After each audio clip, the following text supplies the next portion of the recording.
السلام علیکم۔ سلطان صلاح الدین ایوبی جب اپنے منہ بولے چچا سلطان نور الدین زنگی کے بعد سلطان بنے تو آپ نے سلطنت کا نقشہ ہی بدل دیا تھا۔ مصر سے لے کر شام تک، حلب سے لے کر موصل تک، اور اس کے ساتھ ساتھ بیت المقدس کا حلیہ بھی تبدیل کر دیا تھا۔ سلطان نے اپنے دور خلافت کے دوران بہت ساری مسجدیں بنائیں، بہت سارے غریب خانے بنوائے جن میں غریبوں کو مفت میں کھانا کھلایا جاتا تھا، اور اس کے علاوہ کبھی بھی سلطان کو کوئی خبر ملتی کہ کوئی غریب بھوکا سو گیا ہے تو جب تک سلطان اسے کھانا نہ کھلواتا سلطان کو چین نہیں آتا تھا۔ سلطان صلاح الدین ایوبی نجم الدین ایوب کا بیٹا تھا۔ نجم الدین ایوب بہادر اور دلیر انسان تھا۔ اس کا اللہ پر بے حد اور پختہ ایمان و یقین تھا کہ اللہ تعالیٰ اسے ایک ایسی اولاد سے نوازے گا جو آنے والے وقت میں غریبوں کی تقدیر ہی بدل دے گا۔ کافی عمر ہونے تک شادی سے انکار کرتا رہا، لیکن ایک دن اس کے بھائی اسد الدین نے اس سے کہا، بھائی تم شادی کیوں نہیں کرتے؟ نجم الدین نے جواب دیا، میں کسی کو اپنے قابل نہیں سمجھتا۔ اسد الدین نے کہا، میں آپ کے لیے رشتہ مانگوں؟ نجم الدین نے کہا، کس کا؟ اسد الدین نے کہا، میں نے ایک شاہ بن سلطان بن مالک شاہ سلجوق کی بیٹی کا یا وزیر الملک کی بیٹی کا۔ نجم الدین نے کہا، وہ میرے لائق نہیں۔ اسد الدین نے پھر حیرانگی سے پوچھا، پھر کون تیرے لائق ہوگی؟ نجم الدین نے جواب دیا، مجھے ایک ایسی نیک بیوی چاہیے جو میرا ہاتھ پکڑ کر مجھے جنت میں لے جائے، اور اسی سے میرا ایک بیٹا پیدا ہو جس کی وہ بہترین تربیت کرے، جو شخص سوارشاہ ہو اور مسلمانوں کا قبلہ اول واپس لے۔ اسد الدین کو نجم الدین کی بات پسند نہ آئی اور انہوں نے کہا، ایسی تجھے کہاں ملے گی؟ نجم الدین نے کہا، نیت میں خلوص ہو تو اللہ مدد کرتا ہے۔ نجم الدین ایوب مسجد میں تقریرات کے لیے ایک شیخ کے پاس بیٹھے ہوئے تھے۔ ایک لڑکی آئی اور پردے کے پیچھے سے ہی شیخ کو آواز دی۔ شیخ نے لڑکی سے بات کرنے کے لیے نجم الدین سے معذرت کی، لیکن آپ سنتے رہے کہ شیخ لڑکی سے کیا کہہ رہا ہے۔ شیخ نے اس لڑکی سے کہا، تم نے اس لڑکے کا رشتہ کیوں مسترد کیا جس کو میں نے بھیجا تھا؟ لڑکی بڑے ادب سے بولی، اے ہمارے شیخ، وہ لڑکا واقعی خوبصورت اور رتبے والا تھا مگر میرے لائق نہیں تھا۔ شیخ نے حیرانگی کا اظہار کرتے ہوئے کہا، تم کیا چاہتی ہو؟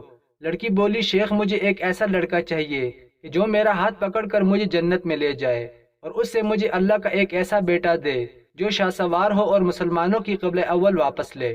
قبلہ اول بیت المقدس کو کہتے ہیں، جو سلطان صلاح الدین ایوبی سے 90 سال قبل صلیبیوں نے قبضہ کر کے مسلمانوں سے چھین لیا تھا، کیونکہ جو وہ سوچتا تھا وہی یہ لڑکی بھی سوچتی تھی۔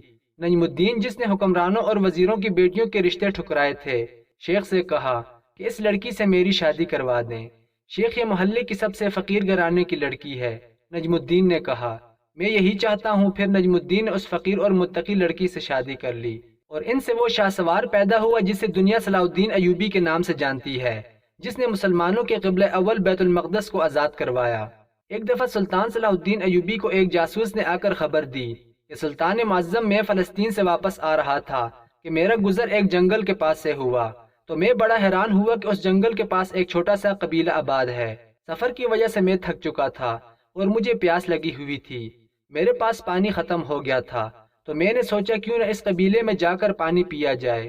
تو ایک بزرگ نے مجھے پانی پلایا، تو پانی کا ذائقہ کافی بدل چکا تھا، یعنی کہ پینے کے قابل نہیں تھا۔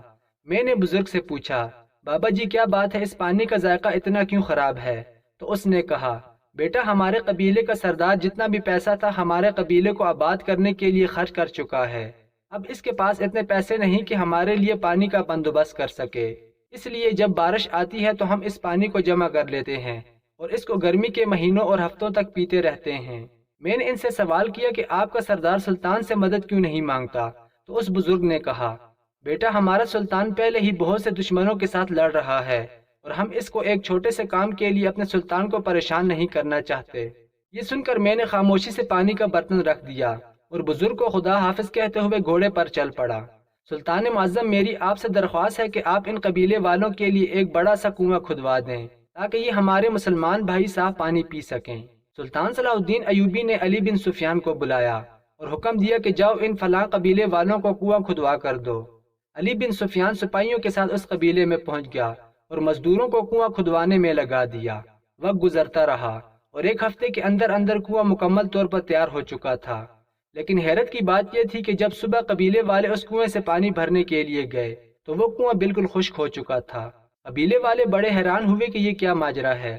پھر ان میں سے دو چند آدمی نے مشورہ دیا کہ شاید پانی بہت گہرا ہو چکا ہے، اس وجہ سے پانی خشک ہو گیا ہے۔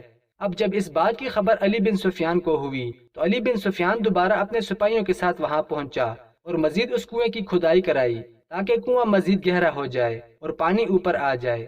پانی نکلنے کے بعد پھر علی بن سفیان جب واپس آیا تو جب قبیلے والے دوسرے دن پانی لینے گئے تو کنواں خشک تھا۔ ایسا 2-3 مرتبہ ہوا تو علی بن سفیان بڑا حیران و پریشان ہوا کہ آخر اس کنویں کے پیچھے کیا راز چھپا ہے، اتنا پانی بھی گہرا نہیں لیکن یہ کنواں بار بار خشک کیوں ہو جاتا ہے؟ ہم ہر بار اس کی مزید کھدائی کرتے ہیں لیکن یہ کنواں ہر بار خشک ہو جاتا ہے۔ علی بن سفیان نے اس بات کا ذکر سلطان صلاح الدین ایوبی سے کیا تو سلطان نے کہا یہ بات تو مجھے بھی ہضم نہیں ہو رہی کہ 3-4 بار کھدائی کرنے کے بعد پھر بھی کنواں خشک ہو جاتا ہے۔ سلطان صلاح الدین ایوبی نے علی بن سفیان کو کہا کہ جاؤ اور اس کنویں سے 10 میل کی دوری پر ایک اور کنواں کھدواؤ۔ یہ سن کر علی بن سفیان نے ایسا ہی کیا اور چند دنوں میں دوسرا کنواں تیار ہو گیا۔ لیکن اب حیرانی کی بات یہ تھی کہ وہ کنواں گہرائی میں اس سے بھی کم تھا لیکن وہ خشک نہ ہوا۔ جب اس بات کی خبر سلطان کو ہوئی تو سلطان نے کہا اس کنویں کے پیچھے بہت بڑا راز ہے۔ اب سلطان صلاح الدین اپنے چند سپاہیوں کے ساتھ اپنے گھوڑے سے اترا، نیام سے تلوار نکالی اور اس کنویں کے نیچے اتر گیا۔ تھوڑی دیر جانچ پڑتال کرنے کے بعد اچانک سلطان کی نظر کنویں کے کونے میں پڑی جہاں سے ایک چھوٹا سا سوراخ دکھائی دے رہا تھا اور معلوم کرنے پر پتہ چلا کہ اس کنویں کے قریب ایک سپاہی کی قبر موجود تھی جو چند سال پہلے کسی وجہ سے مسلمانوں نے اس کو دفن کر دیا تھا۔ اب سلطان صلاح الدین ایوبی نے اس قبر کو دوبارہ کھدوایا، یہ تسلی کرنے کے لیے تاکہ اس میں پانی نہ چلا گیا ہو۔ پھر سلطان صلاح الدین ایوبی کے حکم کے مطابق اس کی قبر گشائی کی گئی تاکہ چیک کیا جائے کہ اس کی قبر کے اندر اس کے کفن میں پانی تو نہیں چلا گیا۔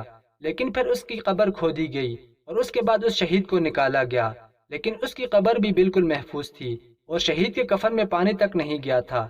تو اس کے چہرے کو دیکھ کر ایسا لگتا تھا وہ نوجوان سو رہا ہے، لیکن بتایا یہ جاتا تھا کہ اس قبیلے کو آباد ہوئے وہاں 30 سال ہو گئے تھے اور ابھی تک انہوں نے کوئی بھی ایسا اپنا سپاہی وہاں دفن نہیں کیا تھا۔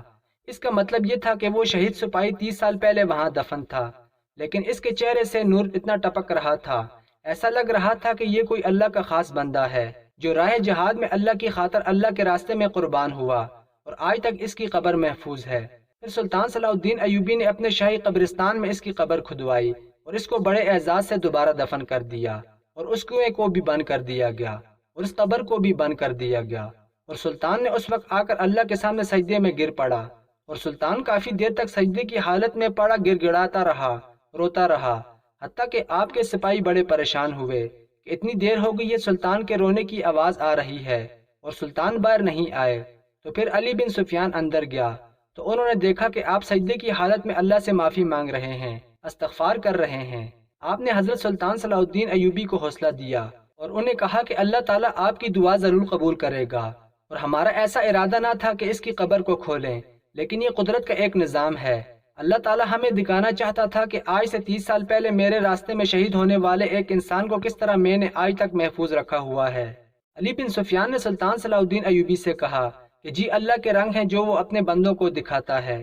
علی بن سفیان کہتا ہے کہ میں نے سلطان صلاح الدین ایوبی کے ساتھ اتنی بڑی بڑی جنگیں لڑیں، اتنا اتار چڑھاؤ دیکھا، لیکن کبھی بھی سلطان صلاح الدین ایوبی کو اس طرح اللہ کے سامنے اپنی کسی غلطی پر گڑ گڑاتے نہیں دیکھا، حالانکہ اس میں سلطان کی کوئی غلطی یا کوئی گناہ نہیں تھا، کیونکہ ان کا تو ارادہ تو لوگوں کی خدمت کے لیے تھا اور بے شک اس میں غور کرنے والوں کے لیے بڑی نشانیاں ہیں۔